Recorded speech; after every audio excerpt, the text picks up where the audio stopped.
First, remove the lower skid pan bolt with a 4mm Allen key and counterhold with a 10mm wrench.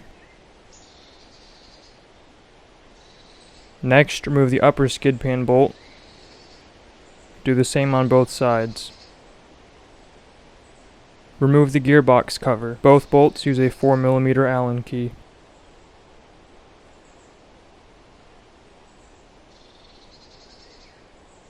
Remove one bolt for the bracket for the gearbox cover. This uses a 5mm Allen key. Loosen and remove the oil drain plug. On my bike, this is a 16mm bolt. On some other bikes, it's a 17mm bolt. Reinstall the oil drain plug. Next, remove the oil fill plug and fill with your gear oil of choice.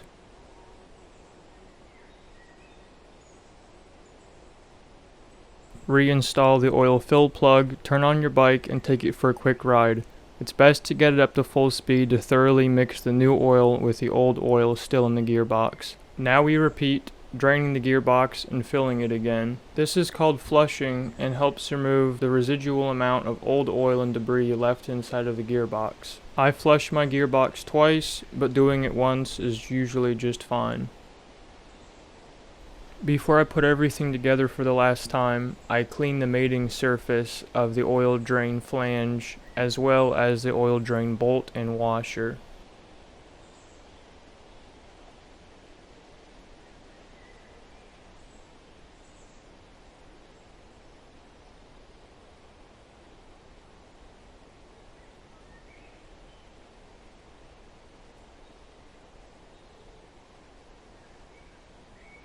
It's time to fill and top up the gearbox oil.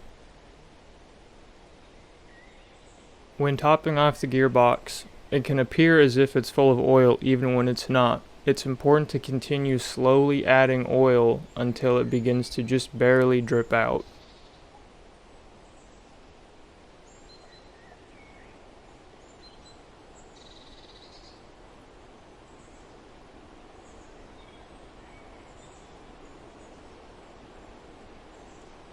Once the gearbox is full and topped off, reinstall the oil fill plug and assemble the rest of the bike in reverse order of taking it apart.